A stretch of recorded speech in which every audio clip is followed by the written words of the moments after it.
A school principal is worried when her son starts disappearing after school, especially after she finds diapers in his school bag, and she decided to follow him.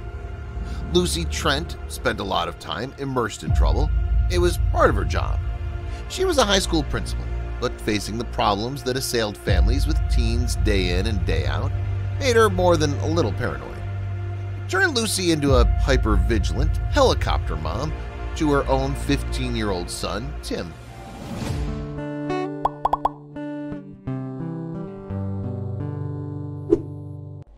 So for Lucy, every mood was a marker that might indicate substance abuse or gang involvement.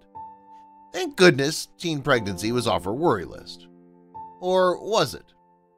Lucy kept a sharp eye on her son and started noticing that he came home late every day after school, telling his mom he was at a friend's house, and during the weekends he just vanished.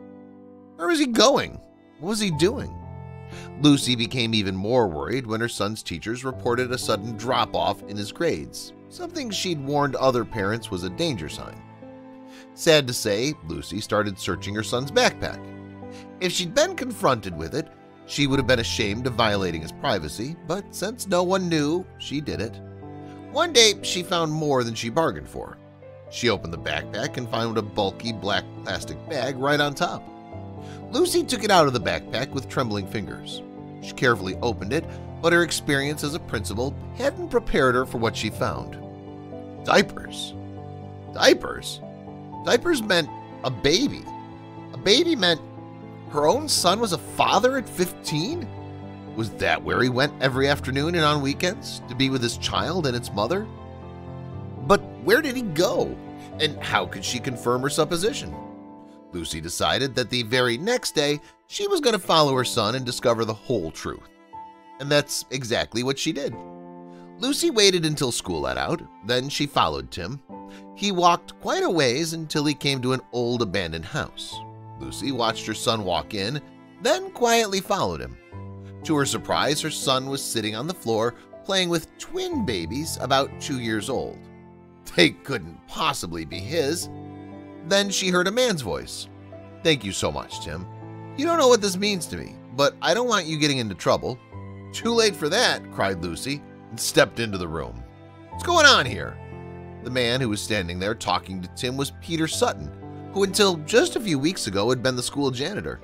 "Mom," cried Tim, I'm just helping Peter. I look after the babies in the afternoon so that he can go look for work."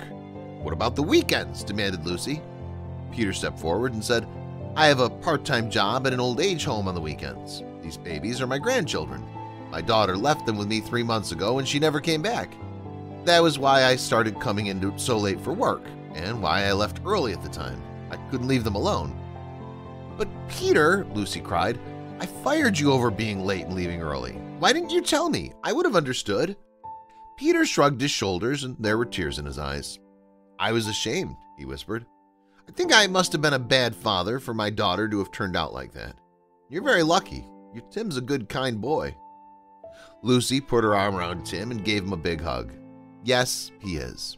And I must learn to trust him more," she said, then added, "As for you, Peter, you're coming back to work. We'll all help with the babies. Me, Tim, and I'll get the other teachers to lend a hand too. You're not alone. We'll give you help in whatever you need."